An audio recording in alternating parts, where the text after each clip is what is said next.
It is Bronze and Modern Gods. I'm John. I'm Richard. Hey, we appreciate all the support. We are so close to 5,000 subscribers. If you have not subscribed yet, please hit that button, hit like. We appreciate everything you guys do for us. And if you're not following us on Facebook and Instagram, you know the deal. It's at Bronze and Modern Gods on both those platforms. Today, we've got viewer mail, a little discussion about what's going on at CGC. Yes, again, deal with it. Underrated books of the week. But first, we have a quick word from our sponsor this week, which is Richard Wacom. Have you used Wacom, Richard? I have. And Wacom is a great app for keeping track of your comic book collection.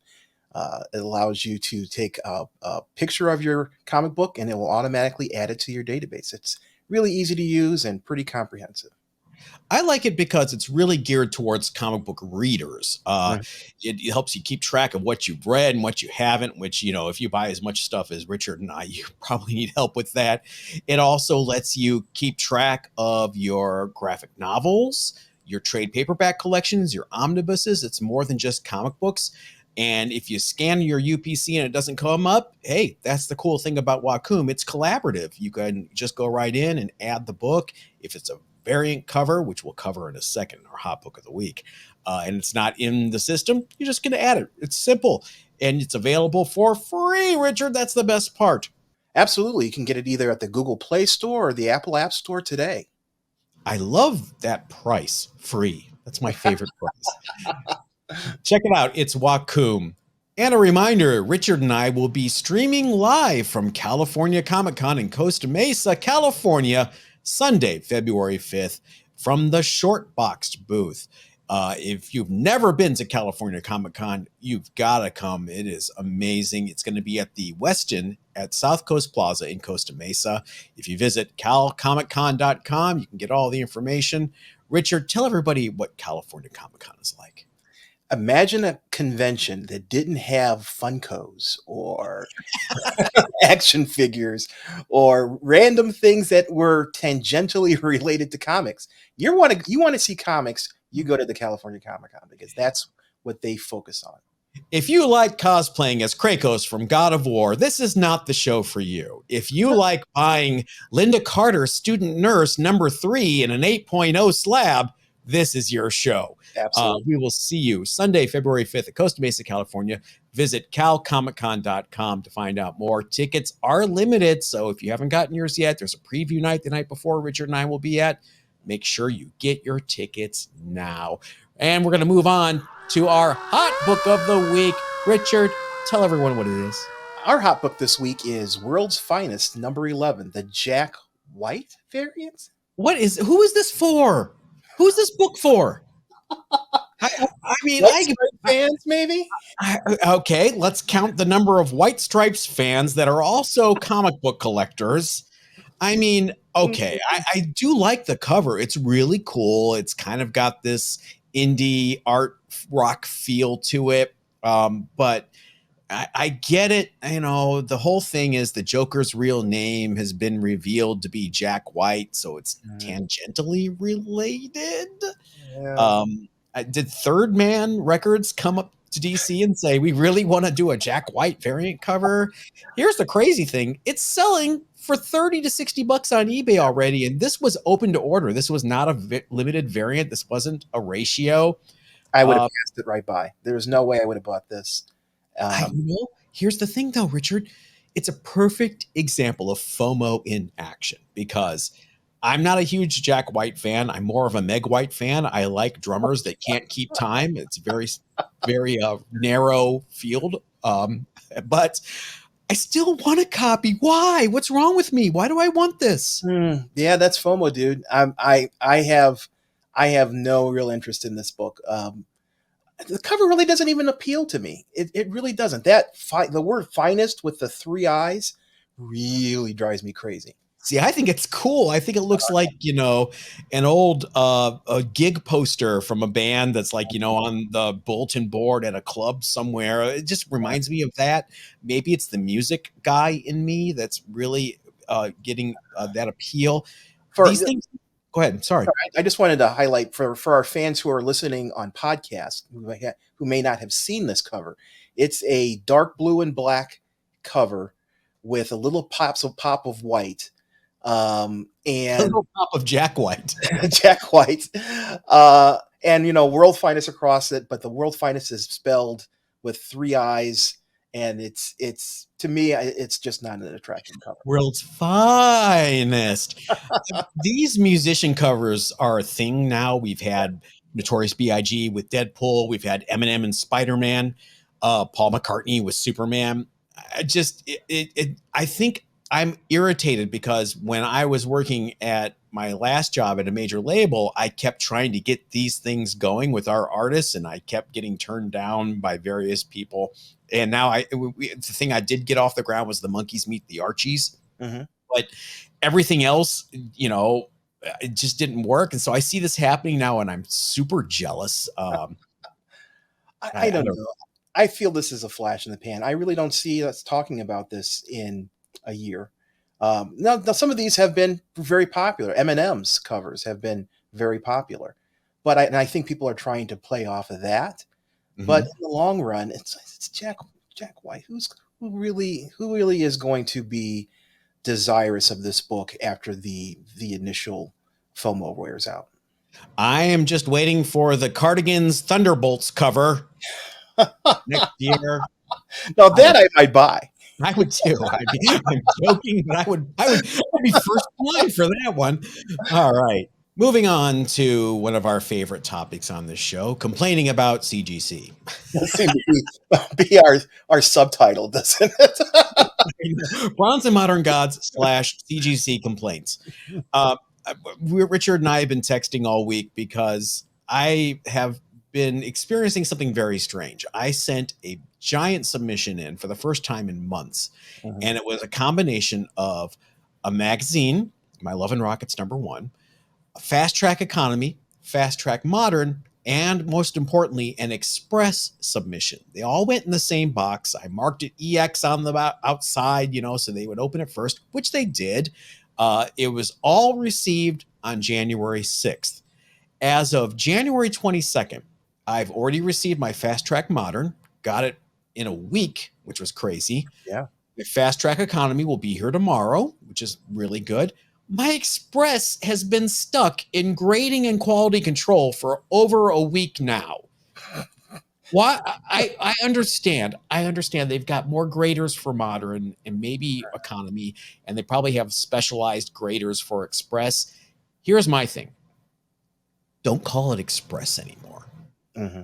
Express implies that it will be to you in an expressed timely manner Yeah. above priority of everything else, and that is not what is happening.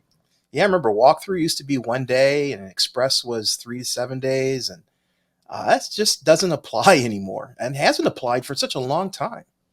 I'm also seeing a lot on Instagram about and also on YouTube, some YouTubers, people concerned about the really harsh grading of moderns, stuff that they thought a year ago would come back 9.8 slam dunks, seeing a lot of 9.6s, a lot of 9.4s. I don't know if that is widespread. My modern submission that it came back what I thought every book was going to come back as. Mm. The grades were pretty accurate to me. So I'm asking you guys out in the audience, leave us some comments here. What have you been experiencing with CGC lately? Is it are the graders really being harsh? And if so, my speculation, 100% speculation, is these are new graders, so they're being super careful and they're being, following the rules to the letter and maybe being a little over careful with the grading. What do you think? Yeah, that sounds logical.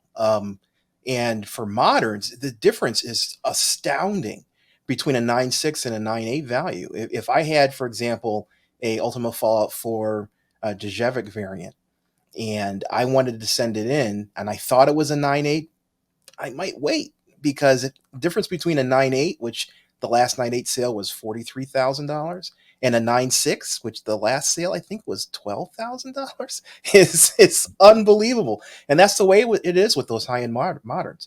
So I might wait until there's a more favorable environment. You bring up a really good point that I think is important to mention again, and that is this is nothing new. CGC has had really tight grading periods and really loose grading periods and really tight grading periods and really loose grading periods. So you just have to roll the dice sometime and take what you get.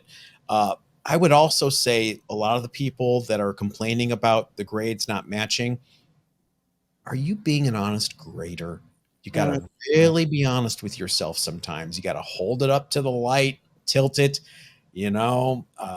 yeah, but it's legitimate. I think CGC. I've done submissions with a required grade. Like I send in 25 books, and I have it so that nothing. Uh, I will only grade the 9/8. So Mhm. anything that's not in a 9/8, send back. And I go over those books, like scrutinize those books, and I got a lot of books back that I could have sworn were 9/8. There's no visible flaws, no indication there's an issue with them, and they just got rejected. I was very tempted to take those same books, turn around, and submit them again Yeah. just to see what the grade they would get from CGC. That's a great experiment, but it was at 40 $50 a book. It's not something that I was really looking forward to. Yeah, one thing also on Instagram when I posted about this as well this week, some comments from people saying they've had books sitting for months and months. Guys, we've said it before, fast track is the only way to go. If you don't care and you don't want to spend the money and you can be patient, sure. But if you want your books back, you got to splurge. Sorry. It's not even kind of the splurging. I mean, do you want CGC to hold onto your book in their questionable quality control for X number of months, or do you That's a want good it point. safely in your collection? I Yeah. want my books turned around as quickly as possible, just to reduce the amount of handling that they have to go through.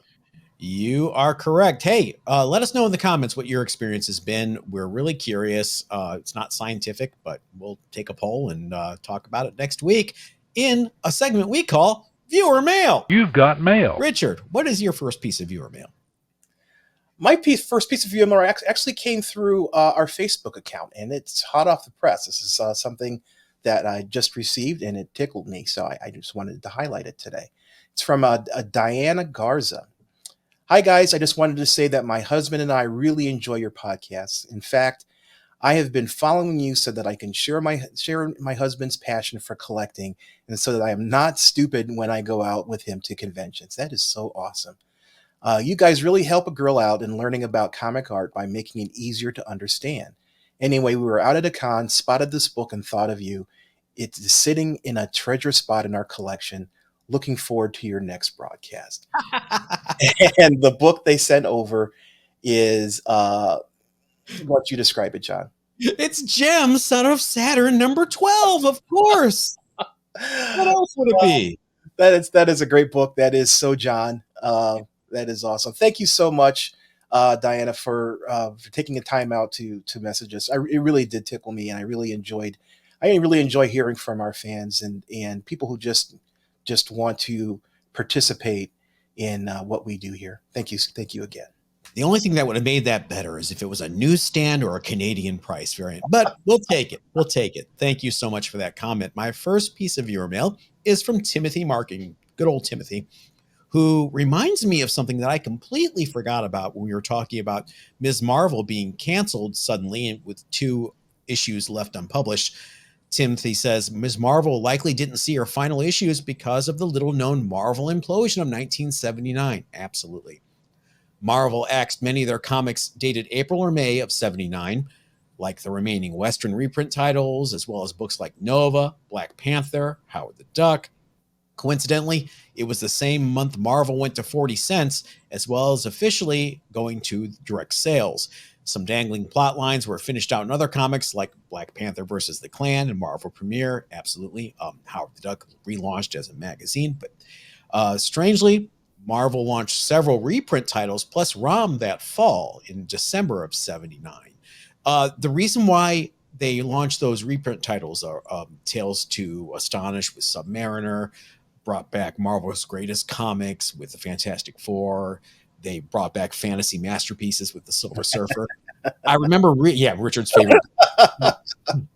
I remember reading in the Comic Reader that they were planning on launching some new titles and they weren't ready yet. So, in order to reserve space at the printers, they had to have something on the schedule to keep that space for the new titles so it didn't get taken by other publishers. So, they just put those reprint titles. That's why they only lasted for 14 months until those books were ready.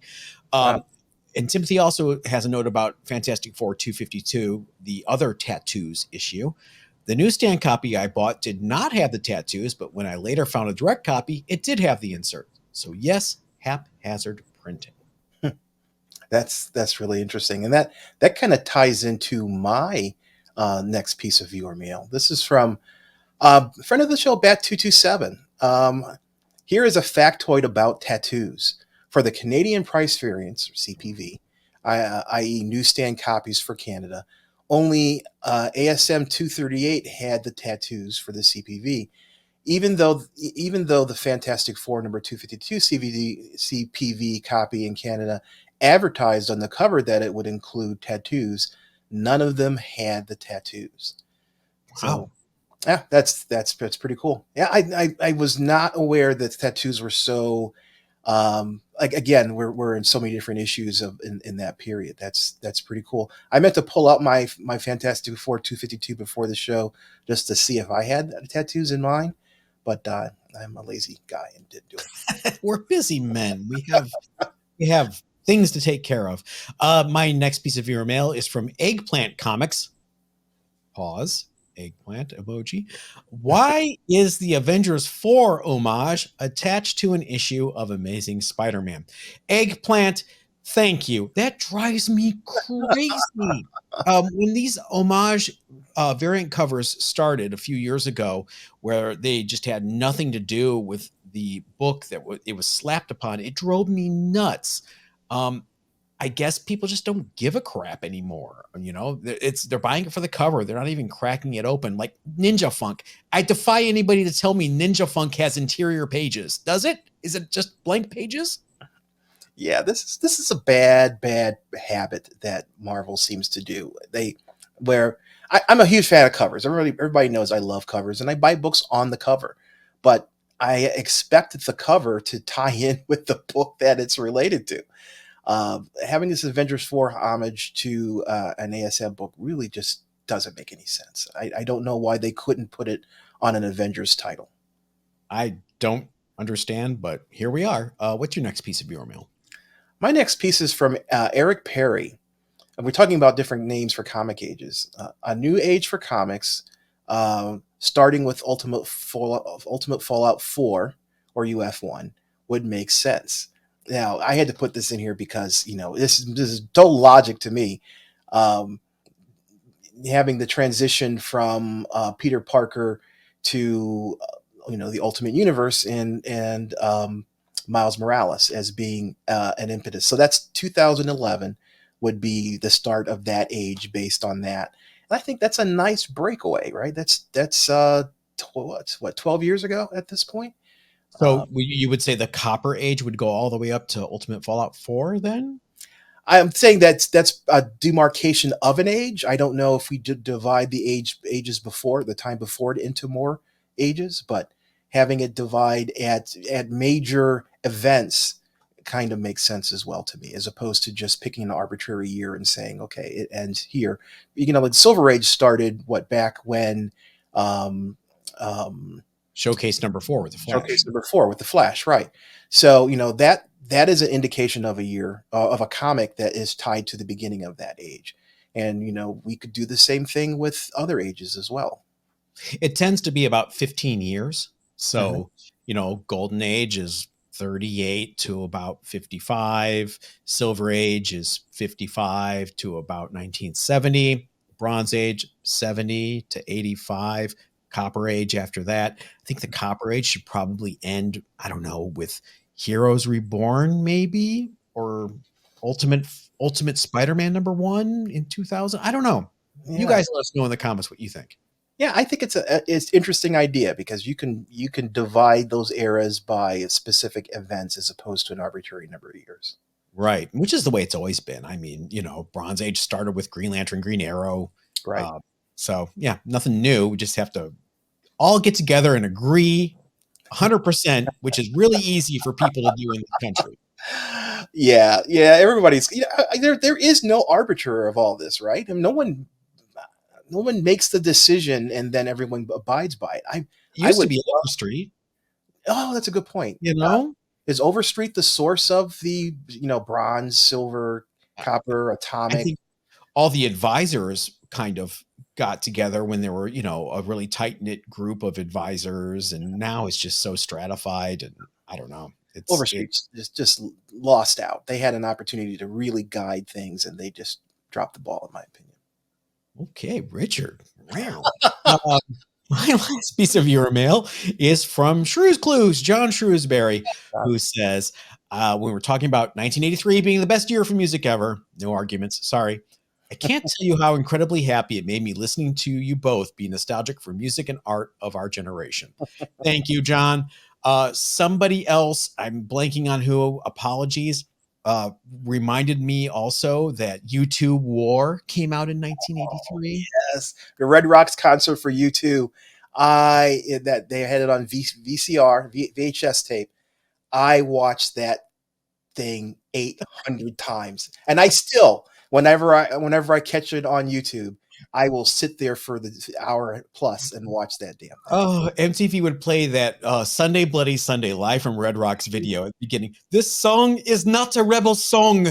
This song is Sunday Bloody Sunday. Oh God, that's Oh, that. so long. I'm like, oh my God, this is a 7-minute video. No, Ugh. U2 is one of my favorite bands, up to Joshua Tree. Actually, the oh God, why can't I think of the name of the It's damn funny album? you jumped off with Joshua Tree, huh? I did. I jumped off with Joshua Tree because that's Zooropa was next, and they started the No. whole pop Achtung band. Baby. Achtung Oh, Baby. Baby, yeah. Come No, on. Baby didn't do it for me. Really? Unforgettable Fire for me is possibly my favorite album of all time. Brian Eno did an amazing job producing that, Did you and like it when you first heard it though? I Remember when you did. first I did. did you? Put your headphones on and listen to that album and listen to the sonic portion of that album. It just flows in your head, and it's just an I amazing. remember Unforgettable Fire came out, and I loved War. Mhm, And the production, you've got A Sort of Homecoming is the first mhm. song, and the Yeah, production is kind of so a muddy. mhm. Everything's in the mud. There's nothing that's standing out. Like the vocals are mixed really weird. And I thought, ooh, this is not good. But I love the album now. But at the time, I remember it was Really? kind of like Ministry Twitch the first time I played it. I was like, wait, this isn't what's happening? Oh, no, it to me, I think it's the pinnacle of U2. I know I was a big boy. I'm a fan of Boy, back when they were a rock and roll band as opposed to a pop band, which is Yeah. what they became. Um, I just lost interest in them because I feel they lost contact with their roots as they changed to Oh, be. they got bored. Yeah, that could very well be. I mean, you make the same style of music for 30 years, you get tired of it. You mean you didn't like Lemon? Did not. Nope. Nope. Nope. Nope. You didn't like Numb Edge rapping? No. Boy, we are old, which is a good time to transition to the old fart rule.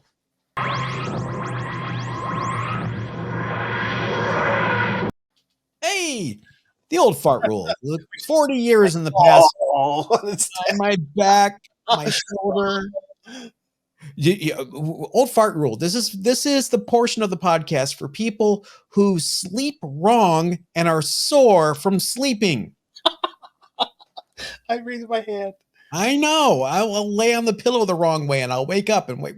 I was asleep. What did I do? We go back 40 years to 1983 and look at the books of that year. Richard, I love this pick. You spelled it wrong, though. You spelled it Tales. That is how it is in the census. Marvel It Tales number is, one. it is Marvel Tales, Tails, as in the little tails on the Oh, animals. no, darn it. I did spell it wrong here. I thought I spelled it right. Okay, you're right. I did spell it wrong. It's Marvel Tales number one. It's actually, in reality, in GPA, it's both. There's both I'm spelling. sure. I'm sure. It is Um, the first appearance of Peter Porker, the amazing Spider Ham. Yes, Peter Porker was a spider in an alternate universe. The multiverse exists. He's a spider that got bitten by a pig, Spider Pig. Spider Pig. he got superpowers. So he is the Peter Parker. He's the Spider Man or Spider Ham of his particular part of the multiverse. He's a popular character when it came out. This series ran, I think it was 16 issues for.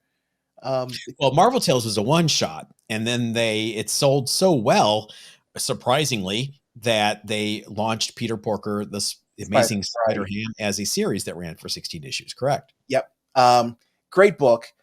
He was Spider Ham. Obviously, was a character in the Into the Spider Verse movie. He is almost guaranteed to be in either one or both of the upcoming Spider Verse movies. John Mulaney. Yeah. Who? John Mulaney is the voice of Peter Ah, Porker. okay. He also comes with a cast of characters that they haven't drawn on yet. So we'll see if that happens as well. I'd love to see a spin-off cartoon or some kind of animated series based on this character. I think it'd be great. There's a direct version of this. There's a newsstand. There's a Mark Jewelers. There's a Canadian Price variant. So this book has a lot of representation in the census. Prices are a bit around all over the place. If you look at the direct version, the last sale for the direct was $265 with an average 90-day sale of $293. That's way down. Yeah, it's been dropping. Wow. The price in 2021, for example, was $470 average price. Buy the dip. Yeah, the Canadian Price variant and the Mark Jewelers variant are more expensive. I think there's a smaller number of those in the wild. The last sale for the Mark Jewelers was $1,150 back in 2021, and the CPV went for $858 in January of that year. So there are 1,431 9/8s on the census right now for the direct copy. CPV, there's only 49. Wow. So, significant difference. This is, I was looking at this. I don't think that the CGC census calls out the newsstands for this. We had to stop recording real quick because look who's here, everyone. Everyone's favorite guest host, except for Evan. It is. Look at how big this baby is now. Yes, he's a big guy. He is a big guy. But you were saying that CGC and the census, they can't show the newsstand census because they just started doing that on the label. So yeah, but you can see it in GPA though. Yeah, that's why I'm sure. I don't know how you can pull it out in GPA if it's not on the CGC. I'm just looking at Tinker. He just wants attention. He does. I know, poor baby. Hey, let's take a break to go to our underrated books of the week. I'm going to start off this week with one of my oddball favorites. It is Astonishing Tales number 24. This is one of the issues that features It, the Living Colossus. However, you know what you want this book for. It's the third appearance of Fin Fang Foom. Now, Fin Fang Foom was a cameo in 23, so that's actually his second appearance. 24 here, though, is the second Fin Fang Foom cover after his appearance in Strange Tales, which goes for thousands of dollars now. For Astonishing Tales 24, a CGC 9.4 sold for $408 in March of last year. Not too shabby for a 9.4, no. Meanwhile, Astonishing Tales 23 had a sale for a CGC 9.8 last month for $401. So kind of evening out here. Fandom seems to be split on which one they're chasing, 23 or 24. I say 24 because he's on the cover. This is just a really cool oddball book. I love this book. Awesome. Look at Tinker. I'm sorry. He's just pay attention to me. I love it. Oh, what's your underrated book this week? My underrated book this week is Teen Titans number 20, the 1 in 25 design variant by Jimenez. I'm assuming that's how you pronounce his last name. Jimenez. Okay. Phil Jimenez. It's the first full appearance of Crush, Lobo's daughter. Lobo is a Lobo is a badass. Yes. If you follow DC Comics, Lobo has been around since the 80s. He has been kind of the anti-hero, do you want to call him? He's Yeah. yeah. Anyway, there's news about Lobo. Apparently, he is scheduled to appear in a movie here, in DC movie here in the future. And if there is any popularity to him, this book is the first appearance of his daughter, Crush, and there's potential value in this book. I like this cover. I have been buying this book since it came out a couple years ago. I just like I like the art style. I like the design variant style on that white background, and I think it's a great book. It's pretty affordable. The 9/8 right now, the last sale was $82 for the 9/8, which is down from the Wow. high Yeah. of about $200. So it's now's a good time to buy it. I was buying this book raw back in the day, and you can still get it raw for anywhere from $30 to $40.